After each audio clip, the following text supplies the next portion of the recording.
저희 정시혁명이 오픈했습니다. 총 3번의 다운로드를 받으실 수 있고요. 현재 12월 12일 날 오픈을 했기 때문에 컨쇼 에도 홈페이지에 오셔갖고 수능 대학 찾기 프로그램 정시혁명 다운로드 받으셔서 한번 이용해 보시기 바랍니다. 진짜 합격 데이터에 대한 정확성을 높이기 위해서 오늘도 내일도 계속 밤새도록 연구하고 있습니다.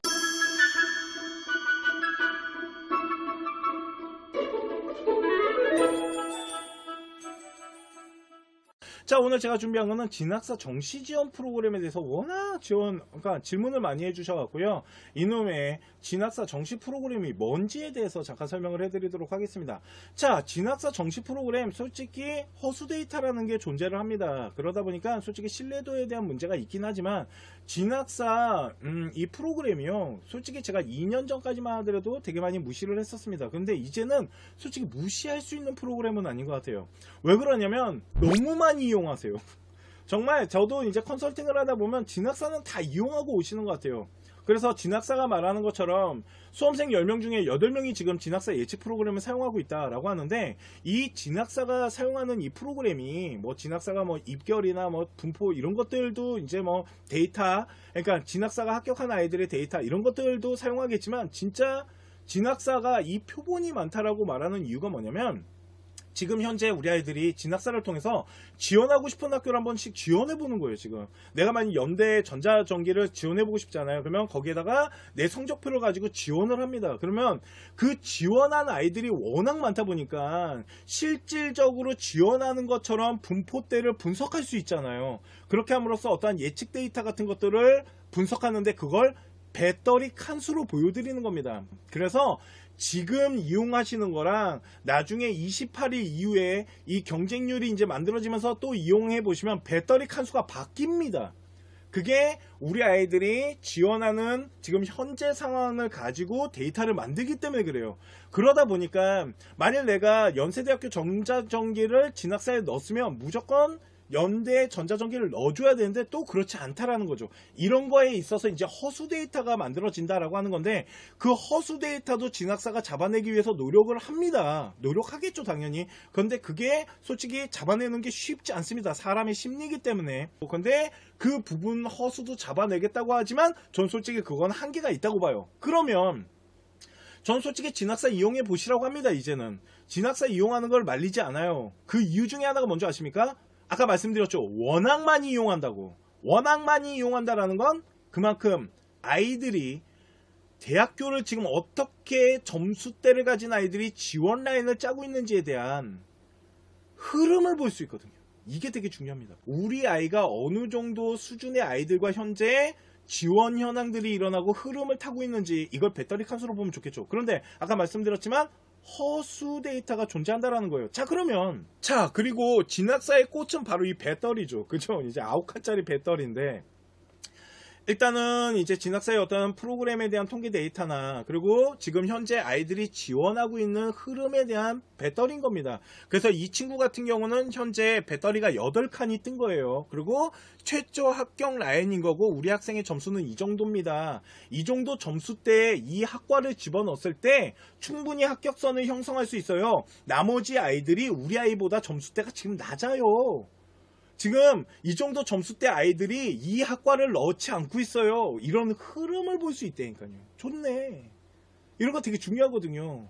왜 그러냐면 정시가 눈치 작전이기 때문에. 그러니까 진학사 프로그램 한 번씩 이용해 보시면 전체 흐름 보긴 좋다고 말씀드렸잖아요. 자, 그런데 아까 말씀드렸죠. 자, 그러면 전체 흐름에 대한 부분 어느 정도 지원 라인이 형성되고 있고, 그죠? 이런 부분을 통해서 배터리가 떴다라는 거예요. 배터리를 그래서 제가 1년 내내 분석해 봤거든요. 자, 보시면은요, 배터리 칸수에 따라서 어느 정도 합격선이 형성되는지가 알 수 있을 것 같아요. 일단 9칸에서 8칸은 합격해야 한다고 봐야 돼요. 그리고 합격하는 아이들이 많아요. 저희가 조사를 해봤는데. 그래서 9칸에서 8칸이 뜨잖아요. 그러면 우리 아이가 생각보다 대학 레벨을 조금 낮춘 거예요, 지금. 그러니까 그 정도 점수대 아이가 거기를 지금 전체적인 흐름으로 지원 자체가 안 되고 있다는 거기 때문에 점수가 남는다고 봐야 되는 거고, 합격률이 90%가 넘더라고요, 계산해보면. 근데 이게 입시에서 90%면 엄청 높은 거거든요. 또 하나 6칸에서 7칸. 여기는 이제 최초합 라인들. 그러니까 추합 라인이라고 보기보다는 좀 최초합을 할 수 있는 칸수. 그래서 가나군 같은 경우는 최초합 라인을 좀 많이 형성이 되고요. 다군 같은 경우는 최초합보다는 약간 최초합이지만 좀 뒤로 빠지는 데이터들, 요런 라인들까지도 형성이 돼요. 최초합도 있어요, 다군도. 그리고 이제 5칸, 이제 중간 라인, 요 라인부터 최초합부터 추합 앞에 부분, 그러니까 합격한다고 봐야 돼요. 그리고 합격률도 저희가 계산해 봤을 때 한 60에서 70% 나오거든요. 이 5칸이 저희 정시혁명의 적정 라인이거든요. 그러니까 60에서 70% 정도면 되게 높은 겁니다. 100명 중에 6, 70명 갔다는 소리이기 때문에, 그렇기 때문에 최초합 라인에서 추합 라인 앞부분 4칸부터가 이제 조금 지원이 좀 힘들어지는 거예요. 그래서 4칸에서 3칸 라인이 이제 도전권들, 추합권이라 그래요. 근데 추합도 앞부분보다는 좀 중간 뒷부분, 그렇기 때문에 이제 좀 돌아야 된다라는 아이들의 분포된 거죠. 그래서 합격률 같은 경우도 한 40%대에서 50%가 조금 안 되는 요런 라인들. 대신 뭐가 있냐면 진학사가요, 상위권 아이들한테 데이터가 되게 잘 맞지만 중위권부터 중하위권으로 내려오기 시작하면 데이터가 조금 흔들려요. 특히 지역, 그냥 지방이라고 할게요. 지방은 솔직히 진학사 데이터가 신뢰도가 높지 않아요. 제 경험상 저희가 분석했을 땐. 그리고 서울 안에 있는 대학교 같은 경우도 중위권 대학교 아래쪽, 그러니까 뭐 예를 들면은 국민대 아래쪽 학교들로 내려가면은 이 칸수에 대한 합격률의 데이터가 조금씩 낮춰져요. 그래서 솔직히 4칸, 3칸 떴는데 지역에 있는 학생들 있잖아요. 뭐 이제 지역, 뭐 한밭대학교나 뭐 한국교통대학교 이런 데 누나이들은 4칸, 3칸인데도 최초합을 해요. 이런 부분들도 있어요. 그러니까 좀 대학 레벨이 낮아지면서 좀 허수 데이터가 많아져요. 이런 부분. 그리고 이제 2칸에서 1칸은 합격하기 좀 힘든 거죠. 그러니까 완전히 던져지고 있다라고 봐야 돼요. 합격률이 되게 낮게 형성이 돼요. 대신 하위권 대학교로 내려갔을 때 좀 이제 지역 대학교나 이런 하위권으로 내려갔을 때는 요 배터리 칸수에 대한 신뢰도도 좀 같이 내려가더라는 거예요. 저희가 분석했을 때. 자, 그러면 아까 말씀드린 것처럼 안 맞는 데이터들이 있어요. 그죠? 그리고 이제 아이들의 허수 데이터라는 게 있습니다. 흐름을 보는 거기 때문에. 자, 그러면 요 흐름을 봤어요. 그러면 이거를 보완할 수 있지 않을까요? 그잖아요. 일명 진학사 허수 데이터에 대한 이 흐름에 대한 데이터에 보완을 할 수 있는 게 뭐냐면 분포 데이터예요. 그러니까 합격한 아이들에 대한, 왜 그러냐면 정시는 수치 싸움이거든요.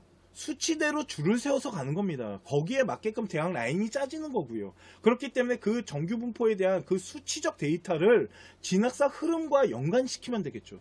두 번째, 대학교 입결인데 솔직히 이번 시즌은 대학교 입결이 2022 입결과 밖에는 사용이 안 돼요. 그런데 그 입결도요, 요번에 표점이 내려가거나 좀 점수 분포대가 바뀌다 보니까 이 아이들의 위치가 바뀌다 보니까 작년 입결도 조금 재가공을 해야 돼요.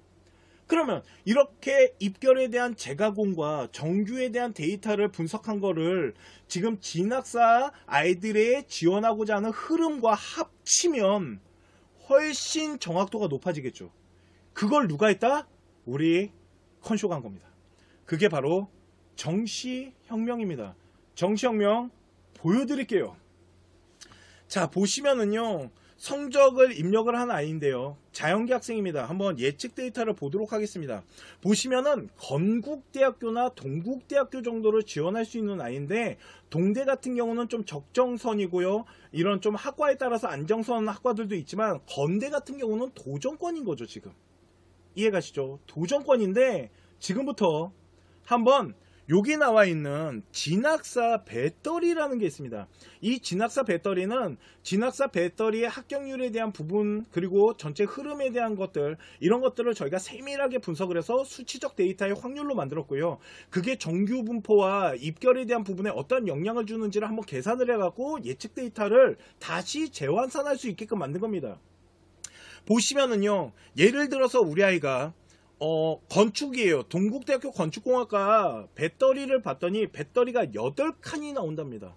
그러면 8칸 같은 경우는 합격률이 되게 많이 높아진다라고 그랬잖아요. 그래서 그 배터리 8칸에 대한 정시의 흐름을 집어넣었더니 우리 아이가 환산 점수에 대한 퍼센테이지가 높아지면서, 아까 여기가 뭐였냐면 적정이었는데요, 8칸을 집어넣었더니 안정권으로 바뀌네요.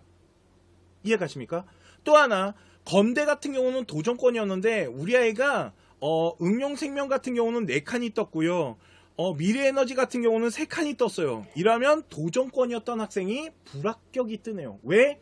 전체 흐름에 현재 너보다 더 좋은 점수대를 가진 아이들이 많이 지원을 할 거야.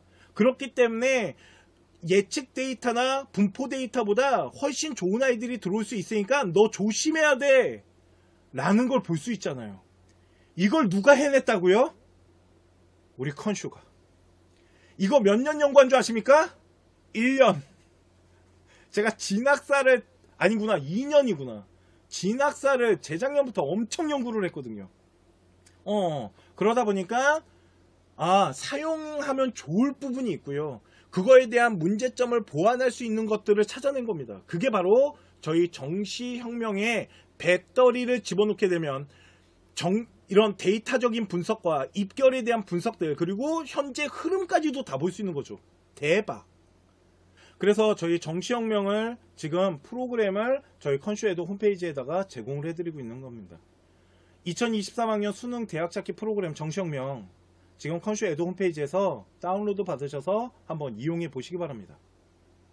자, 오늘 준비한 방송은 여기까지이고요. 잠시만 기다려 주시면 다시 1대1 상담 시작하도록 하겠습니다. 잠시만요.